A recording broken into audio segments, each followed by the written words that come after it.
For thousands of years, nothing changed. A farmer in 1700 lived almost identically to a farmer in ancient Rome. Same tools, same rhythm, same limitations. Power coming only from muscle, wind, and water. Then, within a single lifetime, everything broke. The revolution didn't happen randomly. Britain had a unique combination that no other nation possessed. Massive coal deposits just beneath the surface. A legal system that protected inventors, coastlines, and rivers that made transport cheap. And most importantly, a strange economic equation where labor was expensive, but coal was nearly free. When it costs more to hire a man than to buy fuel, you build machines.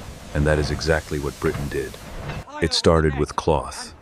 Britain wanted cotton, but India made the best cotton in the world with labor 5 times cheaper than British workers, so British manufacturers were forced to innovate or die. John Kay's Flying Shuttle in 1733 doubled weaving speed overnight, but created an immediate crisis because now there wasn't enough yarn to keep up with the looms, and it took nearly 8 spinners to supply a single weaver. James Hargreaves solved that with the spinning jenny, letting one worker spin dozens of threads simultaneously. A machine small enough for a cottage, but powerful enough to crack the old domestic system open. Richard Arkwright took it further with the water frame, too large for any cottage and requiring an entire river to power it. And in doing so, he didn't just build a machine, he built the first real factory, proving that production was no longer a family affair but an industrial process driven by capital and scale. Samuel Crompton combined everything into the spinning mule, producing thread finer and stronger than anything India had ever made. And the old argument that British cloth could never match Indian quality collapsed overnight. In 1750, Britain imported 2.5 million pounds of raw cotton. By 1850, that number had exploded to 588 million pounds. And Manchester went from a quiet market town to a roaring city of 900 factories with a sky permanently bruised black by coal, smoke, and air that hummed day and night with the sound of 10,000 spindles never stopping. Meanwhile, underground, mines were flooding, and as miners dug deeper chasing coal seams that ran further beneath the earth, water became the existential enemy of the entire industry. Thomas Newcomen built the first steam-powered pump to fight back, massive and clumsy, and burning enormous amounts of fuel. But because the coal it consumed sat directly beneath it, the cost was low enough to make it worthwhile, and it opened depths that had never been reachable before. Then James Watt, a Scottish instrument maker repairing a model Newcomen engine at the University of Glasgow, noticed the fundamental flaw that everyone else had simply accepted, that every stroke the cylinder heated up, and every stroke it cooled down again, spending half the engine's energy just fighting its own temperature, rather than doing useful work. His solution was a separate condenser connected to the main cylinder by a valve, one chamber staying permanently hot and another staying permanently cold, and suddenly, the engine used a fraction of the coal that older models required. But Watt's real breakthrough came when he converted the back and forth pumping motion into smooth, continuous rotation, a spinning shaft that could drive a wheel, a gear, a pulley, any machine that needed sustained turning force. For the first time in human history, a factory didn't need a river, it needed only coal, and you could build anywhere. Progress, however, had a shadow, and it fell hardest on those who had no power to avoid it. Workers flooded into cities because the countryside had left them no choice. Common lands had been enclosed, rural livelihoods stripped away, and factories offered wages which meant the difference between survival and starvation. What they found was 12 to 14-hour shifts, 6 days every week. A clock-driven discipline the rural world with its seasonal rhythms had never demanded.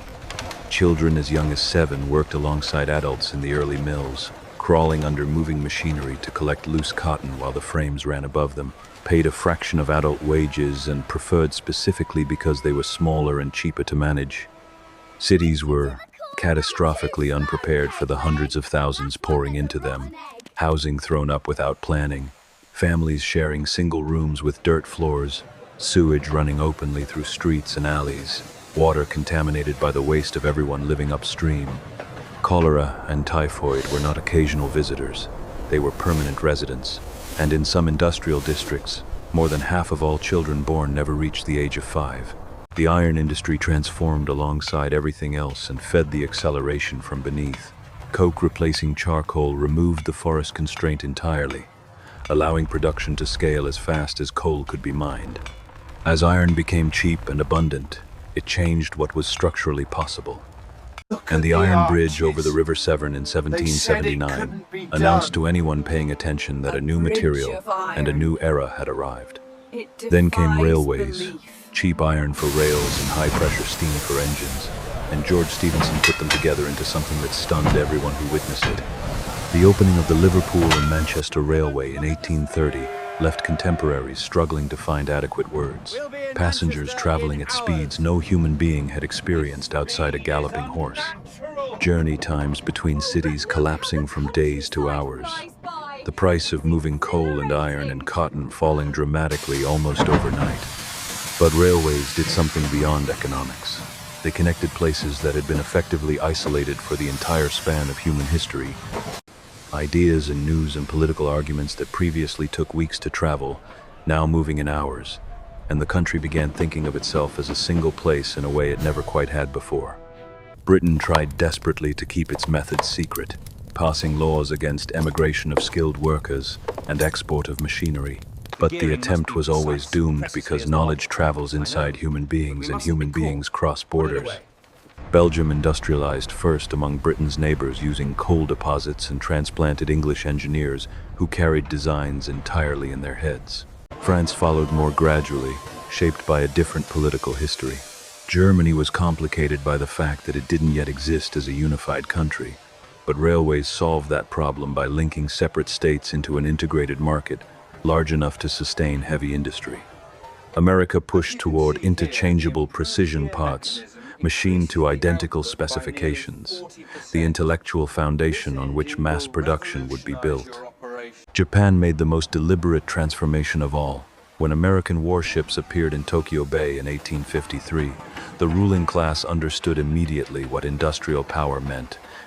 And within a single generation, Japan had railways, mechanized factories, a modern navy, and thousands of students sent abroad to learn Western science, turning a feudal society into an industrial power through collective will. Not everyone accepted the new order quietly. Skilled handloom weavers found their years of mastery rendered worthless almost overnight, and beginning in 1811, groups of these workers moved by night to smash the machines that had stolen their livelihoods, a movement the government crushed with troops and hangings. But from the wreckage of that defeat, trade unions were born, the logic of collective action too compelling to permanently suppress, and slowly these organizations became the mechanism through which industrial gains were shared more broadly. By mid-19th century, the first revolution had matured and then immediately accelerated into something new, the Bessemer converter producing cheap steel stronger and more flexible than iron. German chemistry, creating synthetic dyes and fertilizers, and establishing a deliberate relationship between scientific research and industrial production, electricity rewiring daily life and making the productive day genuinely permanent, and the internal combustion engine running on petroleum opening the door to the automobile and reshaping the geography of human settlement in ways still working themselves out today. The revolution created more material wealth than any previous development in human history, but also produced costs never entered into any account at the time.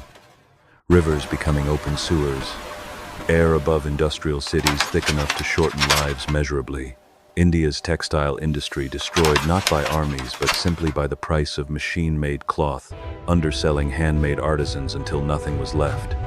And a global economic hierarchy emerging that concentrated wealth where industrialization came earliest and left persistent poverty where it did not. A hierarchy that was not inevitable but a direct consequence of specific decisions made at specific moments in history.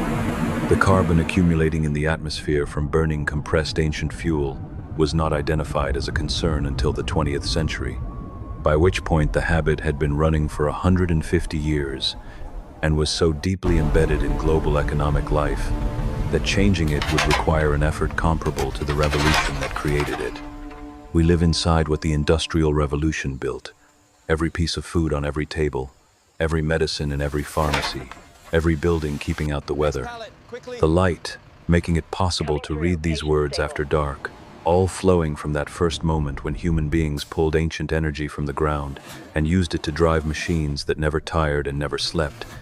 And the questions that transformation raised about who benefits and who pays, about what gets built and at whose expense, about the distance between what technology makes possible and what human beings actually need, were never answered, only passed forward to each generation after, growing larger and more urgent, because the revolution didn't end. It only changed what it was revolutionizing, and we are still living in the middle of it.